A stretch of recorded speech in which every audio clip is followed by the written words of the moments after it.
Centro Educacional Prisma.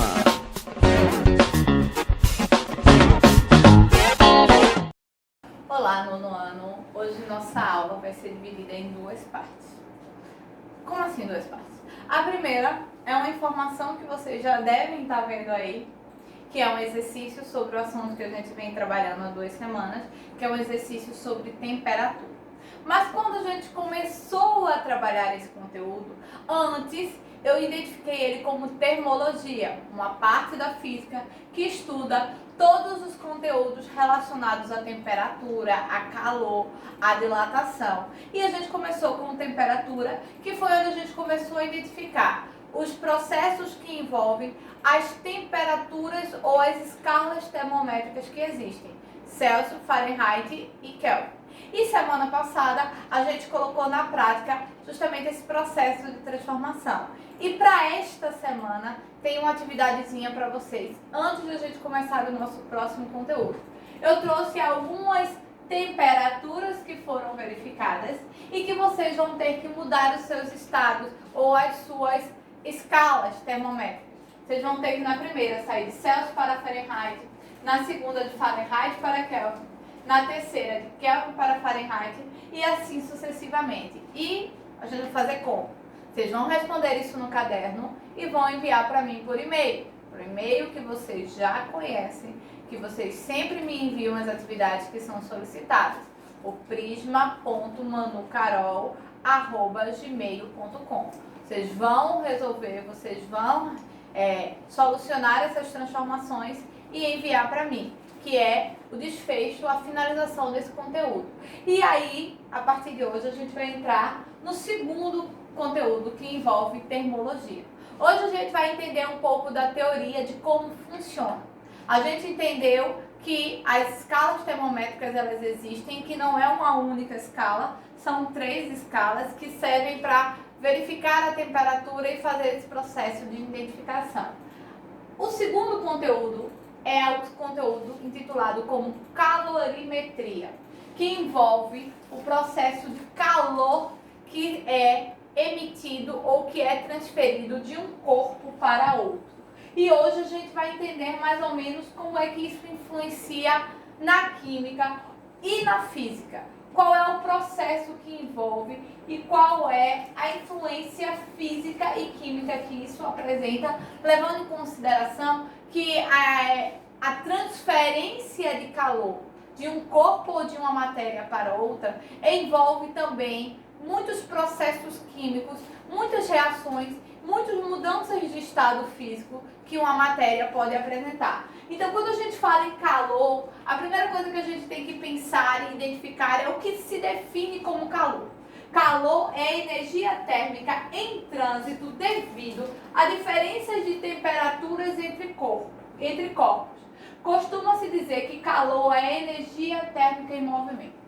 Nós não temos a mesma temperatura ou a temperatura é idêntica entre os corpos.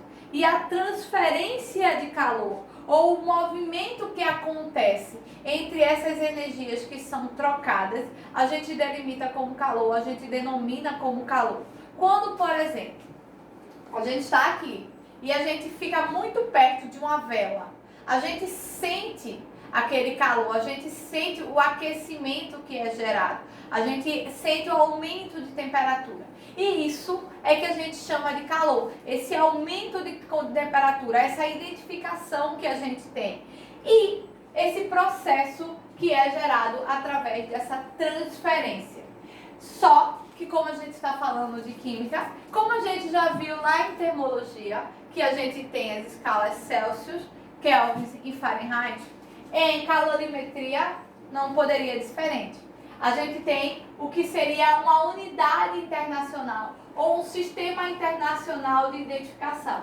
A gente fala que uma caloria ou uma unidade de calor equivale a 4,18 joules, que é o processo de identificação para essa transferência de calor. É essa unidade que a gente vai utilizar para identificar ou para delimitar essas transferências de calor que vai existir entre corpos, que vai existir entre matérias e que é o objetivo do nosso estudo quando fala de física, quando a gente identifica como um elemento físico. E aí, ó, olha como é que é o processo de identificação dessa capacidade térmica ou a quantidade de calor que um corpo suporta. Porque a gente sabe que cada corpo, cada matéria, ela suporta uma quantidade de calor para que não ocorra nenhum dano ou que não ocorra nenhuma mudança no seu estado físico.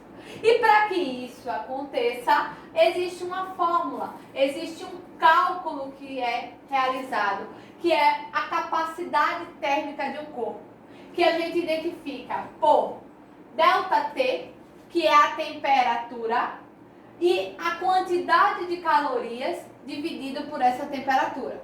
A quantidade de calorias é a quantidade de calor que um corpo emite, dividido pela temperatura a qual ele é exposto, vai delimitar a sua capacidade térmica. Não se desespere. Hoje a gente vai entender na teoria como é que isso funciona. Na nossa próxima aula, a gente vai entender na prática como é que essas questões são aplicadas. Naqueles textinhos que a gente viu que acontecem muito em termologia, que tal pessoa estava em tal lugar e aí foi para determinar. Quando a gente fala em calorimetria, o processo também é o mesmo. A gente vai entender o que se pede, ou essa transferência de calor, através de informações que nos são passadas ou que nos são solicitadas. Isso a gente identifica justamente através desse cálculo, onde a capacidade térmica de um corpo, ou seja, a capacidade de um corpo para transmitir calor, para receber calor, é determinada a partir da quantidade de calorias dividido pelo ΔT, que nesse caso é a temperatura. Não confundam. Vocês estavam acostumados a ΔT ser tempo, mas aí a gente estava falando com relação à velocidade. Agora a gente está falando com relação a calor. E quando se fala em calor, ΔT refere-se à temperatura. Por isso que a gente estudou termologia mais na frente, para a gente poder justamente identificar o que são Celsius, o que são Fahrenheit, o que é Kelvin, para poder nessas contas ou nessas fórmulas a gente aplicar de forma adequada e de forma correta. Outra informação que hoje eu vou trazer para vocês está relacionado aqui, ó. Também temos outro cálculo muito importante que é feito, que está relacionado ao calor específico. Esse calor específico, ele fala com relação à quantidade de calor exata, necessária, para você mudar em 1 grau a temperatura de um corpo. Por exemplo, se um corpo está em 36 graus Celsius e você quer que esse corpo passe a 37 graus Celsius, qual a quantidade de calor específica que esse corpo precisa para que isso aconteça?